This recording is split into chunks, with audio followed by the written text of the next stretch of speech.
Yes, so, good, the mic's working. So hi, I'm Nicholas Line. I work for O2, Telefonica, and I'm head of mobile app strategy, and I work in the innovation area of O2. So it's all about lean startup, coming up with new app ideas, new products and services, trying them out, and seeing what works, and going from there. My name is Julia Shallett. My own personal brand is Product Doctor, bizarrely. So I actually have my own stethoscope just out there. I've been in mobile for 20 years, and I'm absolutely obsessed with the user and with revenue. I'm also course director at an evening program called the Mobile Academy. Some alumni around here. We've got our next one at the end of September. So if you need to know mobile, I've got a little pitch out there. Oh, are we introducing again? Yeah. I'm still Megan, still from 23 Snaps. So that's pretty much it for me. I've changed, actually. I'm John now. I'm John, and this Mary. is the first time to mobile, so I have no idea what's going on. What you Doctor? Sorry. Please, can we have a round of applause for our brave startup publisher developer from Twizu? Yeah. Yay. Thank you. Okay. My name is Madeline Parra. I'm the CEO and co-founder of a startup called Twizu. We are a mobile app, funny enough.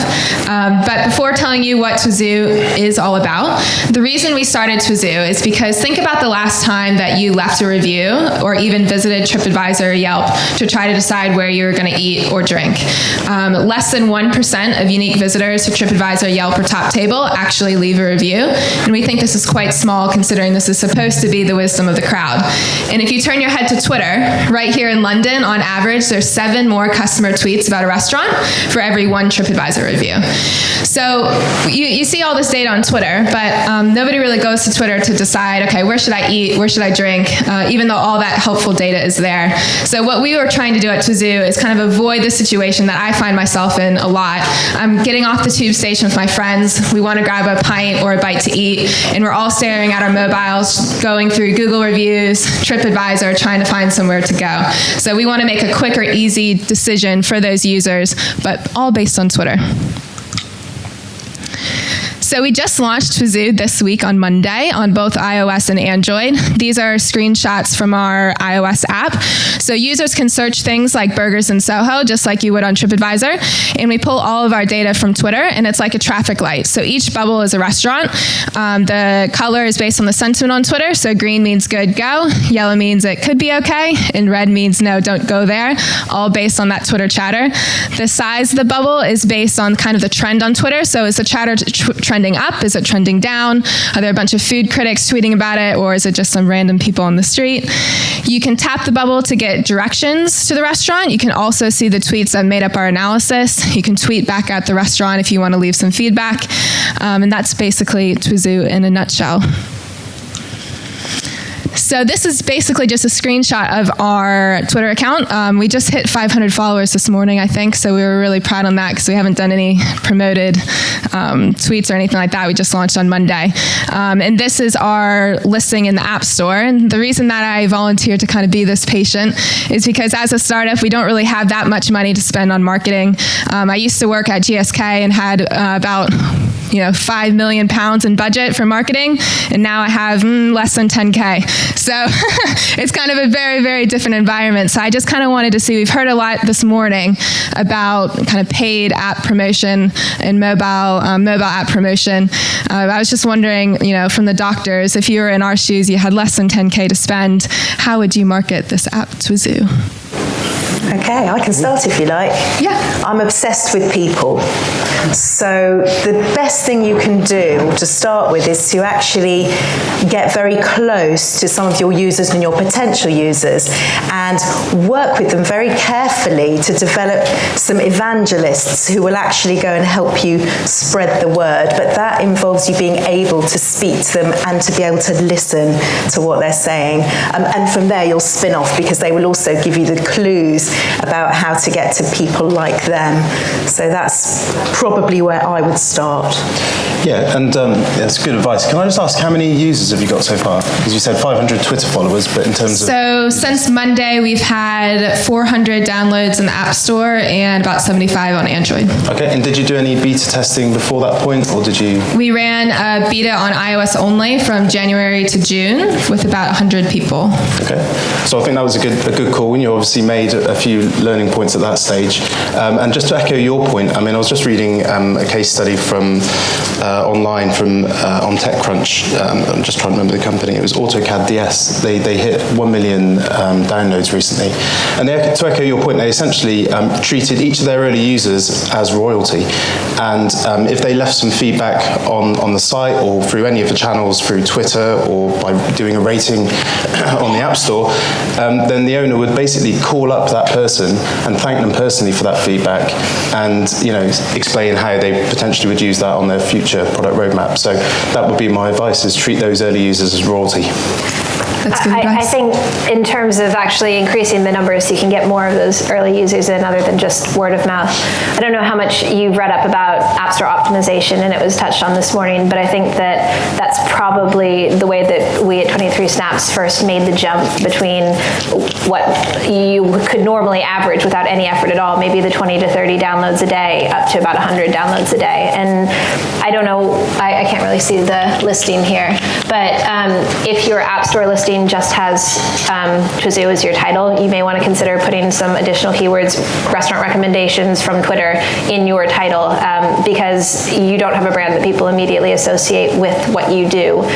It'll certainly help you get people who are just browsing, and having those keywords in your title will mean that you're performing a lot better than if you just put them in your keywords list. And also, the way that you optimize for iOS versus Android is very different, because with iOS, the only thing that influences where you rank is the 100 characters of keywords you put in your title, whereas Android, your entire description is as SEO'd up as you want it to be, and all of that will contribute to your rankings in the Play Store. So we ended up having fairly different strategies, but by actually spending the time to optimize that, it's totally free, and you can basically triple your number of downloads from there. Thank you. Well, absolutely, totally agree on the ASO. Absolutely, very good. Thank you very much. The ASO is really important. Your PR is really important, whether that's paid for PR, but everything else that you can do, getting to events like this, obviously seeking out the guys over at Apple and making sure they know you and they know your app, and also social. The social element is going to be vital, because it drives your product. So obviously those channels are absolutely key in terms of making sure that people can use it and what they use about it, but also in terms of spreading the news about your application and what your service is vital. And that's something that you could do if you don't have much money. All three of those things is stuff that you and your team can do yourselves without having to bring in external agencies to do that for you. And also, don't forget that just because your customers are individuals, the people who really benefit here are the restaurants. So you should be going to people who rank highly on your system, who have high numbers of followers, and getting them to actually promote the fact that they are the top ranked restaurant in your area, because they won't ever be somebody you necessarily acquire until you move down the path of maybe doing partnerships, but from day one they can be promoting you. And that's exactly what I was thinking. I was thinking about these contras. I was thinking about a while ago, I was responsible for an avatar-based site which turned into a virtual world, WeMe's. I don't know if you remember, and what we went and did a very big deal with MSN Messenger at the time. You can see how long ago it was. And said, well, look, actually, instead of your profile picture, why don't you have our avatar? It was a totally free deal. But can you imagine how much traffic we got as a result? But I was thinking more broadly, and you're right, it's the restaurants, but more broadly, your customers are other people's customers as well. So where else are they going? And of course, big surprise, you can only get that by talking to those people and finding out what else they love using, because you might find some really complementary services where you can actually both promote each other. A nice free arrangement. Yeah. Thank you, doctors.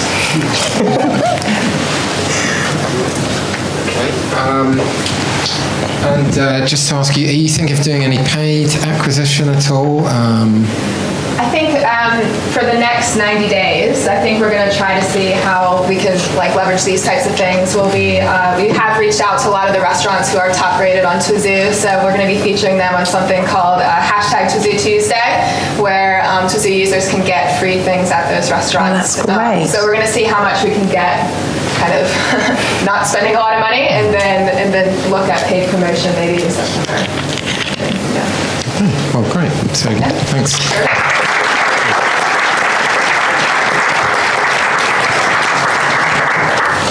Okay, so next up we have David, who has a very interesting app called Lowdown. Thanks, James. Good afternoon. Where are we at? Oh, we've got a clicker. There we go.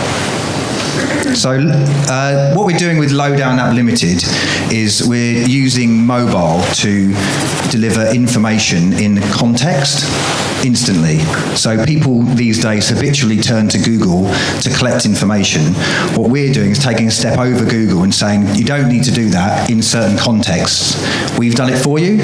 So the first context we've chosen to build our product on is business meetings. So today, for a business meeting, people typically go to Google Maps to find out where it is, how to get there, when to leave. They'll then go to LinkedIn to find out more about the person they're meeting, or go to Twitter to understand more about that person, to help build some rapport. You'll then go to companies' websites or companies' Twitter feeds or annual reports and accounts, just to do some general research to prepare yourself for that business meeting.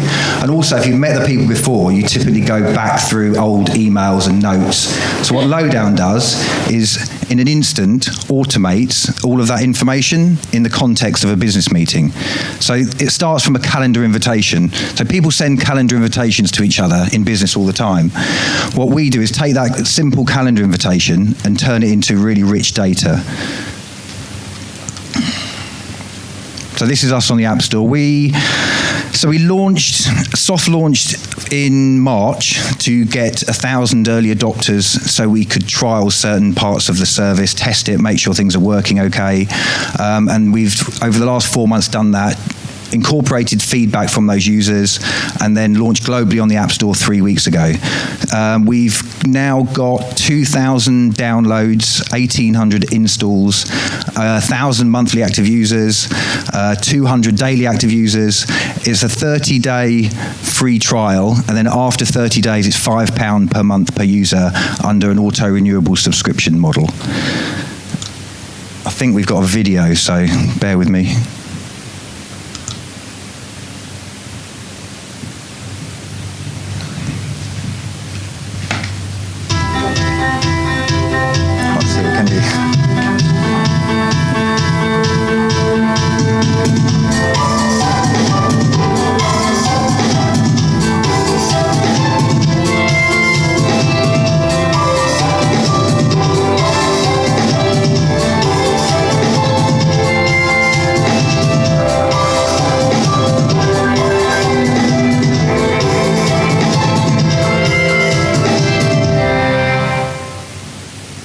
Thank you. So, some advice, really, please. We're bootstrapped, although we've raised 250k from friends and family and angels. The majority of that money's gone into development.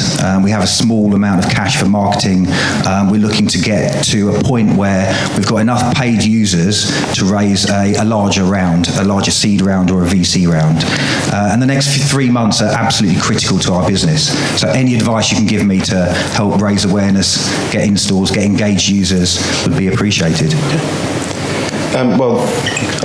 Greetings. We were already chatting last night about this, but the first thing I'd probably do, which is free and actually applies to Twizu as well, is I'd probably follow a lot more people from your account on Twitter, because I noticed you're not actually following that many people. 450. No, we followed people. Then we People you're following. They followed us. That's right. But I think I'd probably try and engage with them a little bit more, and you might try and you might actually find that you get a lot more people involved with the app. So that's the first thing I'd sort of say that I think you guys could do. The other thing I thought about as well is it's quite a short time period before you flick the switch and start getting people to pay.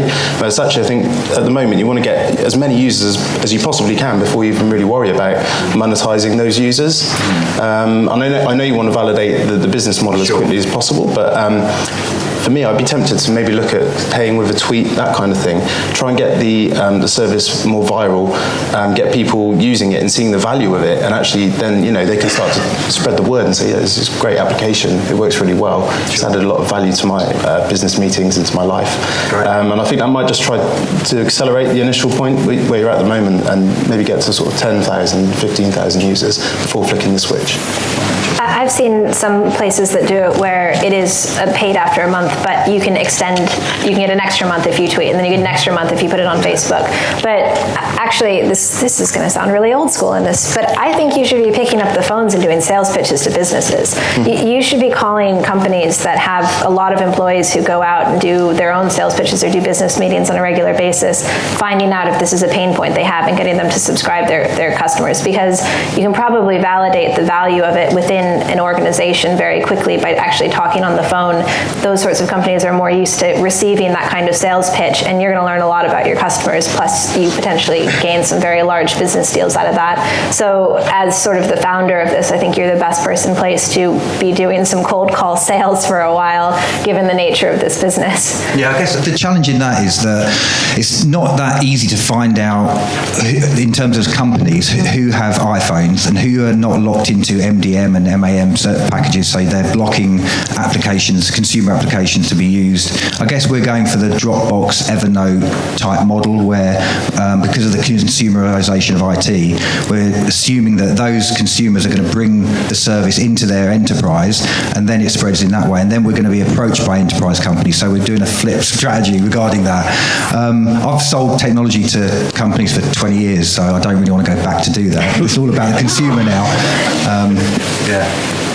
I think it's really, really interesting about the model in terms of when you flick the switch from free to paid, and I think using push messaging to help manage that process would be really, really interesting. Not only will it help you talk to those individuals who've done it for a month, but you can also understand who's actually been using it. So if you can see that they are fairly regular users, they're more inclined to press the button on the paid for element. So you can then send them a relevant message and incentivize them maybe with a 50% off and 25% off until they're hooked. And those guys that aren't, just incentivize them to try and use it a little bit more often. I think that would be really useful in terms of getting that ongoing engagement. I think data is really important for this as well. Understanding how your users are using it is going to be really important for future activity from PR perspective, and also when you're doing a lot more paid for activity as well. Having an understanding of those consumers so you can really target effectively where you spend your app download money. Twitter's new contextual targeting may also be interesting because you can really look at people who are talking about being on a business trip or being in a hotel and not being away from their family because they're already feeling pain points of doing business travel. And so I think something that's going to help make their life easier is potentially an interesting angle there. Yeah, nice. Was there anything around the last lady's presentation that you kind of related to and thought, I could do that?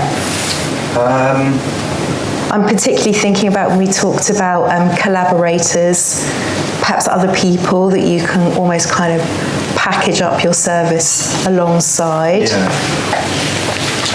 Yeah, I think we have to look at we're using AppBoy at the moment for user segmentation and understanding our community. So I think what we now need to do, my co-founder sat over there, he does a lot of the setting Mixpanel up and setting AppBoy up. We need to kind of look at who our early adopters really are. We've got some pretty astonishing people. Can you talk to them? We've got AppBoy set up so we can send them push notifications. I want to see you have a conversation with them. I want to see you look in their eye and understand their emotions behind the use. We like you. We love users. Michael loves users. I love revenue.